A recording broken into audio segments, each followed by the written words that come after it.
Assalamualaikum warahmatullahi wabarakatuh. Perkenalkan, nama saya Muhammad Uskainama dengan NPM 22068168853 dari Program Studi Teknik Elektro Universitas Indonesia. Pada kesempatan kali ini saya akan memaparkan laporan kerja praktik saya yang berjudul Analisis Sistem Penyambungan Saluran Kabel Tegangan Menengah atau SKTM pada Jaringan Distribusi Listrik PT PLN Persero UP3 Depok di daerah Kukusan Depok. PT Perusahaan Listrik Negara atau PLN adalah badan usaha milik negara yang bertanggung jawab atas penyediaan listrik di Indonesia. PLN UP3 itu adalah unit pelaksana pelayanan pelanggan. PT PLN UP3 Depok memiliki tugas pokok pendistribusian tenaga listrik, memberikan pelayanan pelanggan, dan menjadi perintis pendistribusian listrik di wilayah kerjanya. Visinya yakni menjadi perusahaan global top 500 dan urutan pertama pilihan pelanggan untuk solusi energi.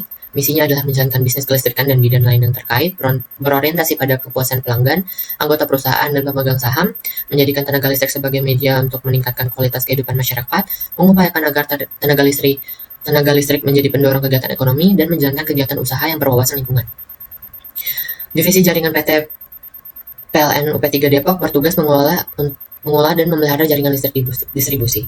Tugas pokoknya yakni adalah perencanaan jaringan, pembangunan jaringan, pemeliharaan jaringan, penanganan gangguan, pengendalian jaringan, dan pelayanan teknis. Apa saja yang perlu diketahui untuk memahami laporan ini? Yang pertama adalah jaringan distribusi listrik, di mana untuk SKTM sendiri termasuk ke dalam listrik tegangan menengah, yakni range-nya adalah 1-35 kV. Lalu ada kabel tegangan XLPE, di mana kabel XLPE ini terdiri dari konduktor, isolasi, semiconducting string, serta pelindung luar. Lalu ada jointing SKTM, di mana jointing ini adalah penyambungan kabel tegangan menengah yang menghubungkan 2 atau lebih segmen kabel dalam sistem distribusi listrik.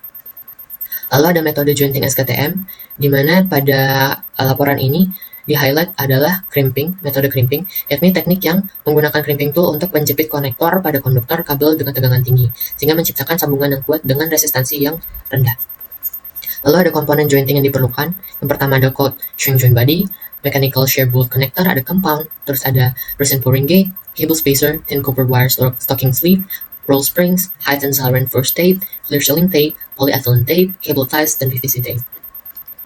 Lalu ada proses jointing kabel SKTM yang dimana yang pertama itu dilakukan cable tracing menggunakan Meritronic cable tracer, lalu melakukan persiapan alat dan bahan, pemotongan dan persiapan kabel, pemasangan shear bolt connector, lalu ada pemasangan stocking sleeve dan thin copper braid dengan disemprotkannya polyurethane foam spray untuk ekstra isolasi, lalu dilakukan pengecoran resin dan penyegelan sambungan, lalu ada penyelesaian dan pemeriksaan akhir, dan dilakukan pengukuran insulation resistance kembali. Lalu, apa saja kegiatan yang dilakukan selama masa kerja praktik?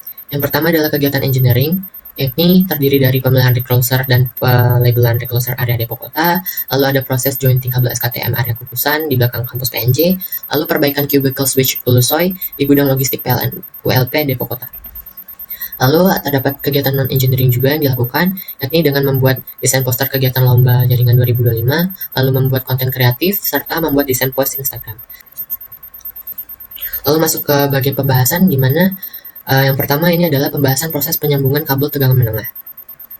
Berdasarkan pengamatan terhadap proses penyambungan kabel SKTM, penulis menjadi bahwa penyambungan SKTM diawali dengan melakukan cable tracing, di mana berdasarkan hukum Ohm untuk bahan isolasi nilai resistansi R dapat dihitung dengan rumus R sama dengan V dibagi I, di mana R ini adalah resistansi isolasi dalam Ohm dan voltage-nya adalah tegangan uji, dan I-nya adalah arus bocor yang terdeteksi dalam ampere. Jika nilai resistansi terlalu rendah, ini mengindikasikan adanya kebocoran isolasi yang dapat menyebabkan gangguan setelah penyambungan. Dengan analisis hasil pengamatan, yakni adalah resistansi isolasi kabel harus tetap tinggi untuk mencegah kebocoran arus yang dapat menyebabkan gangguan listrik atau bahkan konsleting. Lalu ada analisis pengukuran insulation resistance test, di mana cara kerja pengukuran insulation resistance tester ini yang pertama yaitu dengan menghasilkan tegangan DC tinggi, lalu tegangan dialirkan ke objek uji, arus bocor terukur, dan menghitung resistansi isolasi hingga menampilkan hasil pengukuran. Nilai impedansi ini harus tetap rendah untuk memastikan efisiensi penghantaran daya listrik tanpa kehilangan energi yang signifikan yang dapat mengurangi tegangan jatuh atau voltage drop dan mengurangi rugi-rugi joule atau E kuadrat R losses. Analisisnya ini adalah impedansi yang rendah sangat penting dalam sistem distribusi listrik karena meminimalkan rugi-rugi daya akibat resistansi dan reaktansi kabel. Lalu di sini ada proses cable tracing menggunakan Meritronic Cable Tracer, di mana ditemukan beberapa tantangan dalam proses cable tracing. Yang pertama adalah kedalaman dan posisi kabel yang tidak diketahui, lalu adanya gangguan dari kabel atau logam lain. Yang ketiga yakni adalah kondisi tanah yang kurang mendukung, dan yang keempat adalah akses fisik terbatas.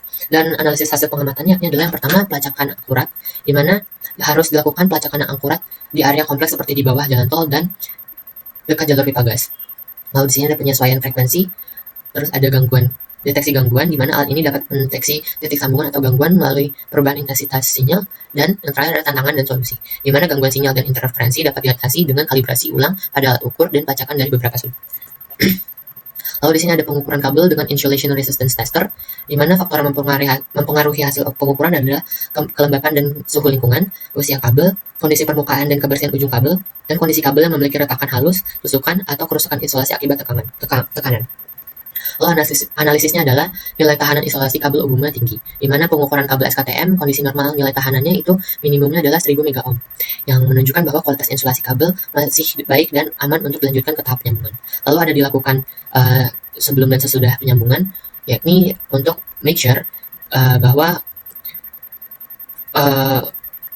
proses jointing tidak merusak kualitas isolasi. Dan yang ketiga itu dipengaruhi oleh faktor lingkungan, yang ditemukan bahwa kelembapan tanah dan suhu sekitar berpengaruh terhadap hasil pengukuran. Dan yang keempat itu pentingnya prosedur pengukuran yang benar. Lalu terdapat keamanan dalam penyambungan kabel SKTM, di mana proses penyambungan kabel tegangan menengah atau SKTM memerlukan penerapan prosedur keselamatan yang ketat karena sering dilakukan di area berisiko tinggi seperti dekat jalur pipa gas atau jalan raya. Penggunaan APD ini bersifat wajib, dan penggunaan polyurethane foam spray sebagai isolasi tambahan juga perlu dilakukan. Yang analisis hasil pengamatan, yang pertama adalah kedisiplinan penggunaan APD, yang kedua itu adalah prosedur keamanan sebelum dan sesudah penyambungan, ketiga pengamanan fisik kabel setelah penyambungan, dan yang keempat tindakan mitigasi risiko pada area khusus. Lalu di sini ada pengaruh kondisi lingkungan terhadap penyambungan SKTM. Yang pertama adalah tantangannya, yakni kondisi tanah yang lembab dan konduktif setelah hujan, akses menuju lokasi penyambungan SKTM yang sempit dan padat, 3. Kabel yang tertanam dapat mengalami kenaikan suhu akibat adanya beban arus yang dapat berisiko terjadi overheating, dan yang keempat adalah getaran dari proyek konstruksi di atas tanah bisa merusak struktur kabel jika tidak dilindungi. Dan analisisnya adalah kelembapan tanah tinggi, adanya infrastruktur lain seperti pipa gas dan jalan tol yang menuntut penggunaan ducting atau conduit untuk melindungi kabel dari risiko gangguan eksternal dan gangguan mekanis, lalu ada suhu tanah dan arus beban, di mana arus tinggi menyebabkan pemanasan kabel, maka diperlukan perhitungan kapasitas ampere atau ampesitis agar kabel tidak mengalami overheating. Lalu ada perlindungan kabel fisik, di mana digunakannya body material seperti pasir halus dan pelindung beton untuk menjaga kestabilan suhu dan mencegah kerusakan mekanis. Lalu ada efisiensi dan keandalan sistem, di mana seluruh metode pemasangan dirancang untuk memastikan sistem SKTM tahan lama, aman, dan efisien dalam distribusi daya listrik. Lalu terakhir adalah kesimpulan dan saran, di mana kesimpulan yang dapat ditarik adalah yang pertama, penyambungan kabel tegangan menengah atau SKTM harus dilakukan dengan metode yang benar untuk memastikan kontinuitas dan keandalan sistem distribusi listrik. Yang kedua, pengukuran menggunakan insulation resistance tester sebelum dan setelah penyambungan sangat penting untuk memastikan isolasi kabel dalam kondisi baik. Dan yang ketiga, sebelum dilakukan penyambungan, cable tracing menggunakan perangkat seperti Meritronic Cable Tracer diperlukan untuk memastikan jalur kabel yang tepat dan menghindari kesalahan identifikasi kabel. Lalu yang keempat, yakni impedansi dalam sistem distribusi listrik harus tetap rendah untuk memastikan efisiensi penghantaran daya dan menambahkan rugi-rugi energi akibat voltage drop. Namun, resistansi isolasinya harus tetap tinggi untuk mencegah kebocoran arus yang dapat menyebabkan kegagalan sistem atau bahaya keselamatan. Dan yang terakhir yakni faktor eksternal seperti medan elektromagnetik, suhu lingkungan, dan kehadiran jalur pipa gas di sekitar daerah instalasi dapat mempengaruhi performa kabel SKTM. Lalu saran yang dapat disampaikan untuk instansi yang pertama adalah memastikan penggunaan alat ukur seperti insulation resistance tester atau Megger tester sebelum dan sesudah penyambungan SKTM, lalu melakukan inspeksi berkala terhadap jaringan SKTM. Lalu yang ketiga adalah menggunakan polyurethane foam spray sebagai pelindungan tambahan pada kabel yang dipasang di area dengan risiko gangguan eksternal tinggi. Dan ada pun beberapa saran untuk diri penulis yang dapat disampaikan adalah mengaplikasikan soft skill dan hard skill yang didapatkan selama kerja praktik ke dunia perkuliahan untuk meningkatkan performa akademis dan kesiapan menghadapi dunia kerja. Lalu yang kedua itu adalah lebih proaktif atau inisiatif, bertanya dan mengajukan pertanyaan kepada mentor selama proses kerja praktik. Lalu yang terakhir adalah memanfaatkan pengalaman kerja praktik untuk membangun keterampilan analisis serta komunikasi teknis yang berguna dalam dunia profesional. Sekian presentasi dari saya. Wassalamualaikum warahmatullahi wabarakatuh.